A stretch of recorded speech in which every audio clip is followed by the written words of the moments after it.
Cameroon, Bandung, Africa, Bandung, to the world, Bandung.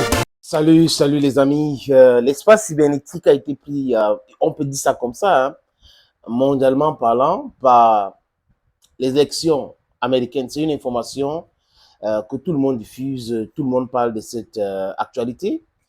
Les élections se déroulent actuellement aux États-Unis. Nous sommes déjà le 6 en Afrique et au Cameroun, mais aux États-Unis, c'est encore la nuit, parce qu'on a dans certains États 6 heures de différence, 5 heures et autres, donc vous comprenez. Et à l'heure où je suis en train de faire cette podcast, Donald Trump est en tête avec les grands électeurs. Mais ça ne veut rien dire. Je dis parce qu'il faut atteindre 270. Il faut avoir 270 grands électeurs.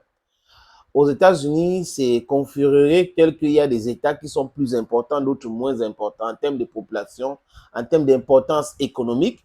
Donc, on a des États qui ont 4, 10, 11 grands électeurs et beaucoup plus. Bon, je prends juste l'exemple de ces États comme ça, comme Kentucky, qui a 4 grands électeurs. C'est-à-dire que vous allez voter, mais de façon nationale, ça compte juste pour 4 grands électeurs. C'est comme ça que c'est réparti. C'est un système politique complexe, compliqué pour certaines personnes de comprendre parce que vous pouvez gagner le vote, je veux dire, le vote populaire et vous perdez au niveau des grands électeurs parce que les États n'ont pas le même poids, même importance aux États-Unis. Comme je l'ai dit tout à l'heure, il y a des États plus importants économiquement et il y a d'autres éléments qui entrent en jeu par rapport aux autres. Bon, Donald Trump en tête. Il y a cela 4 ans, ce n'était pas le cas. Joe Biden était en tête, Donald Trump suivait. Donc, si les tendances actuelles continuent, ça veut dire que Donald Trump sera le nouveau président, 47e président des États-Unis. Ça veut dire quoi? Si Donald Trump gagne, ça veut dire que les Américains, comme beaucoup l'ont dit, n'étaient pas encore prêts pour voter une dame à la Maison-Blanche. Mais il y a le soft power américain qui fonctionne correctement, les amis. Le film 24 heures chrono, j'ai regardé il y a de cela quelques heures encore, où il y a une dame qui était présidente, qui avait remplacé un autre président qui était noir. Est-ce que, parce qu'on a vu cette série américaine préparer les esprits pour Barack Hussein Obama, ou un président noir et tout ça. Après, il y a un président caucasien, blanc si vous voulez bien, et on a eu le président noir encore et la présidente. Mais cette fois-ci, c'était une présidente blanche qui a été arrêtée par les terroristes d'État, par un général qui venait de Bakou, d'un pays appelé Bakou, dans 24 heures chrono. Quand j'ai fini de dire ça, c'est pour dire quoi, les amis, que je pense honnêtement que Donald Trump sera élu. Mais c'est pas moi qui décide, c'est pas vous, on peut se tromper. Mais on se trompe parfois de bonne foi parce qu'on analyse la situation telle que la situation se présente sur le terrain. Mais vous allez constater autre chose. Les Européens sont foncièrement contre Donald Trump. Les médias, l'oligarchie occidentale est contre Donald Trump. La raison est simple.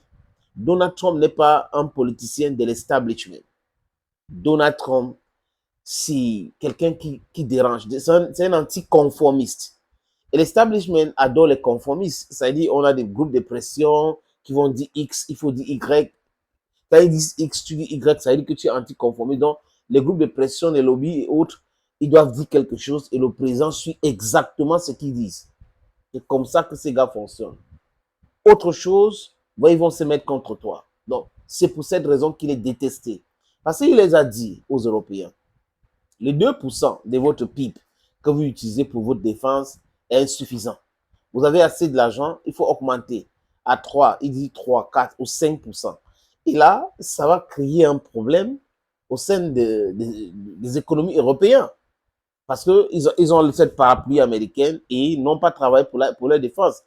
La raison pour laquelle ils sont donc contre Donald Trump aujourd'hui. Et Donald Trump est en train de parler de American First. Donc, vous devrez payer pour votre sécurité. Mais pourquoi est-ce que ceux-là qui viennent nous demander de payer pour tout n'arrivent pas à accepter de payer? Ils détestent Donald Trump, les amis. Si vous voulez qu'on vous montre comment Donald Trump a échoué, comment c'est quelqu'un de vraiment exécrable, il faut regarder les chaînes occidentales. Vous allez comprendre. Et il y a certains naïfs chez nous qui prennent ça pour agent comptable. Les amis, Donald Trump, ce n'est pas l'ami des Africains. Kamala Harris, ce n'est pas l'ami des Africains. Nous devons mettre ça dans nos têtes. C'est une élection américaine. On se trompait lamentablement avec Barack Obama.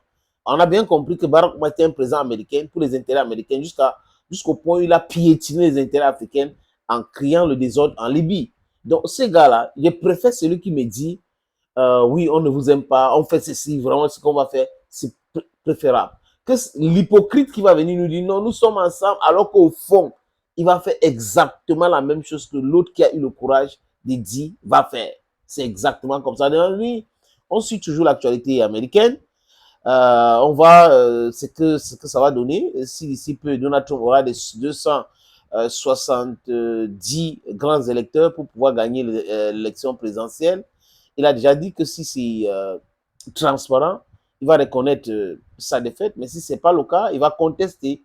Donc, les gens sont en train de se préparer. Hein, et Kamala Harris aussi en train de mobiliser ses équipes et autres pour essayer de contrôler les choses. Mais bon, elle, beaucoup plus, elle fait confiance à ce système électoral parce que elle est de l'establishment. Donc, vous comprenez, elle est dans l'establishment, donc ce n'est pas un grand problème pour elle.